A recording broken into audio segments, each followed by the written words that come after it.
Hello ladies and gentlemen, this is your guide Olena with some bad news actually. So the bad news number one is starting from today. It is mandatory to have the PCR test result with you upon arrival to Ukraine. So starting from today, the 23rd of March, it doesn't matter, are you coming from the red zone country or you are coming from the green zone country, you need to provide a PCR test result. Unfortunately, the government made the decision, the same day published the law, the same day it starts working. That is very bad news, and that will affect tourism badly, even more badly than it is now, and it's a shame. I'm sorry for this. But for you to know, this is how it works starting from today. No matter where you're coming from, red zone country, green zone country, you need to show the PCR test result upon arrival. Now, the good news is basically that you can make the test 72 hours before arrival. Before, it was 48 hours, quite tight schedule, right? But now 72 hours, 3 days before arrival or less.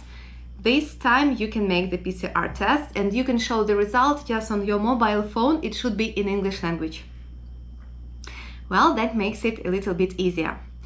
Now, some of you have the question probably, what if I am vaccinated? Unfortunately for the Ukrainian government right now, yet it doesn't matter, are you vaccinated or not? You still need to provide the PCR test result. And one more thing that all the foreigners need to provide when they arrive to Ukraine is the medical insurance that cover your possible COVID treatment in Ukraine. So it should be issued for the whole period of stay. You can buy it online, and the easiest way to do it is to buy it on the website Visit Ukraine Today. I'm not getting any revenues from the sites. They're just, the most cheap and easy way you can buy the online insurance. The thing is, it should be issued in Ukraine or by a company that has a contract with Ukraine. And in my experience, it's really easy to buy the Ukrainian insurance online than for you to find this insurance in your country. Yeah, but if you can do it, yeah, that's good.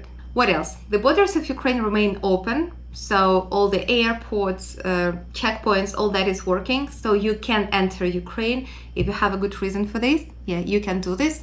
But another bad news that starting from today, the 23rd of March, Kyiv is in the red zone. Not only the Kyiv city, but the whole region of Kyiv Oblast. And the red zone is worse than lockdown. Okay, let me explain you the difference first. The lockdown was announced here starting from the 12th of March till 9th of April, like for the 3 weeks. And there were many restrictions, and you can take a look somewhere here or here at these restrictions. I made a video about that. Yeah, so we knew that would last for 3 weeks. Now Kyiv in the red zone, which means that there will be the same restrictions plus some more additional, but we don't know when this is going to finish. The reason to have the red zone in Ukraine is that 74% of the places in the hospital with oxygen masks, that is occupied. It had been occupied for the 3 days in a row. Now, it is a bad situation, so we have more restrictions to make the situation better with COVID. If the situation gets better and there are like less than 60% of seats in the hospital occupied for 5 days in a row, there are some other criterions as well. Yeah, so if the situation gets better and remains better for 5 days in a row, Kyiv will be back from the red zone to the orange zone. Most probably, but we don't know when exactly it is going to happen. Will it happen on the 9th of April, or it will happen later? Or if you are an optimist, you can hope that it will happen even before schedule. Me personally, I don't believe it's going to happen before 9th of April, most probably the middle April. That is my optimistic forecast. But I'm not a fortune teller, so I can't tell you when exactly the red zone period will stop in Kyiv. Now about these colors. Yes, in Ukraine in general, we have adaptive quarantine, which means each region, each oblast has its own statistics, its own numbers, and they can be red, orange, yellow, or green. depending on the situation. Your worst situation is the red color. The best situation is green, Nobody is green here. Now yellow color has only one region, that is Kherson region so far. Okay, in the orange zone we have 14 regions, and finally the red zone, not black yet, the red zone. So what are these countries in the red zone? These are Kyiv, Odessa, and Lviv regions. Yeah, these three beautiful, amazing big cities are now red zones, and they are having quite serious restrictions. The other four regions are Ivano-Frankivsk, Zhytomyr, Sumy, Zakarpattia regions. Four regions, okay? That is for the moment, 23rd of March, when I'm recording this video, because maybe in a couple of hours, maybe tomorrow, that will be changed, yeah, because each region has its own statistics and depending on the current situation. And just the health ministry, they update this list regularly, okay? So I am updating you about that information on my Facebook page on the regular basis, and I will probably do it in the comments of this video too. Now I will explain you what does it mean to be in the red zone on the example of Kyiv, because this is where I live, that is the capital of Ukraine. So first of all, the main difference between the lockdown and the red zone in Kyiv means that gyms, swimming pools and fitness clubs will not work. Yeah, I think that is really bad, because I think that is the last place you need to close when you have COVID or any other pandemic, because that is the place that makes you feel more healthy, of course. Yeah, but this is what we have. Now, what are the other restrictions that we have in Kyiv, because it is in the red zone? So the most important thing for you, the airports here. Okay, Boryspil International Airport, Kyiv International Airport is still working. Okay, it is still possible to enter Ukraine, right? Hotels, they are still working. But the restaurants, pubs, bars, all the eateries, they are not allowed to work. They work only for takeaways. You can buy food online. You can take away the food as well. So the restaurants, the same restaurants, they are like working, but you can just enter, take the food and go outside. What is the good news? That some of them, they put cozy tables on the street with some heaters for you to sit at least, comfortable at the table near the restaurants and have your food. Yeah, but today it was plus 2 degrees, so it was still quite cold for this. Nevertheless, here you have this chance. Now all entertainment facilities, they will be closed. Yeah, no mass gatherings, nothing like this. No theaters or cinemas, no museums, all that will be closed. But big cultural historical, cultural historical reserves can work, and among them is Kyiv Pechersk Lavra, for example.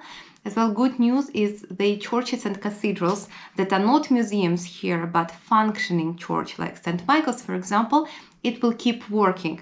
So still some of the historical places, you will be able to visit them. And auto concerts and auto cinemas, like when you are in the car and watch the cinema, all that is working if you're interested in this. Nightclubs, no, not working. Cinema theaters, no, not working. Now, big shopping malls will be closed mostly. Who is allowed to work? What is allowed to work over there are groceries. Yeah, the supermarkets, the groceries that are selling food, that is allowed to work, and quite many places like this here in Ukraine work 24/7. So you will not stay hungry, you will still have a place to buy food at least, and water. What else you can buy basically is means of communication. So if you need Ukrainian SIM card, you can buy it.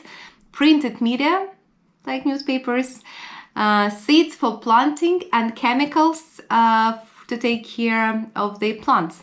Why? Because right now it is springtime, and you know what Ukrainians, many of them are doing right now, they go gardening. Go to the countryside and plant different vegetables and so on. So that is very important to us. What else? Food for people and food for animals, that you can buy.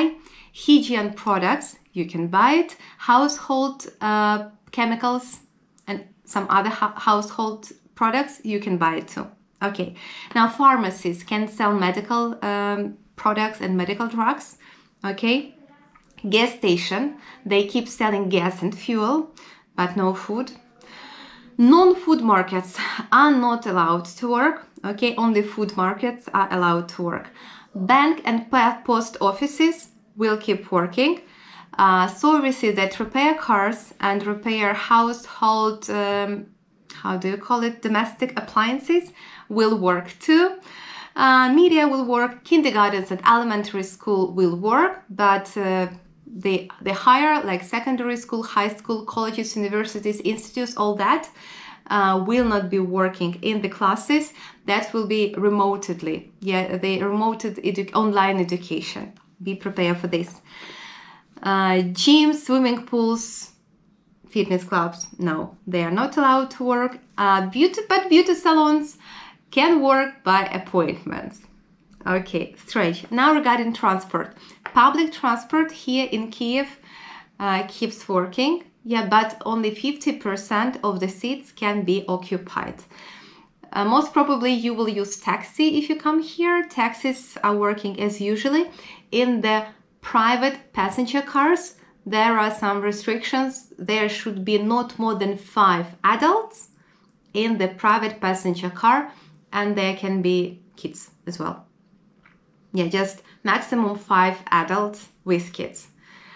Okay, well, the good news is that people are allowed to walk, so there are no limits how far you can go out from your apartment, from your home, from your hotel.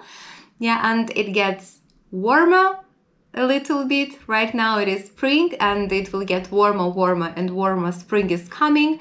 So it will be possible just to walk in the parks, to walk in the streets. Kyiv is a beautiful city. So if you are coming right now, I hope you will. I'm sure you will find something to do in Kyiv. Okay, so basically that's all. Thank you for watching. I hope that was useful. Hit subscribe and like button. And I'd like to say special thank you for my dear supporters who support me on Patreon. Thank you for this. So, goodbye and thank you.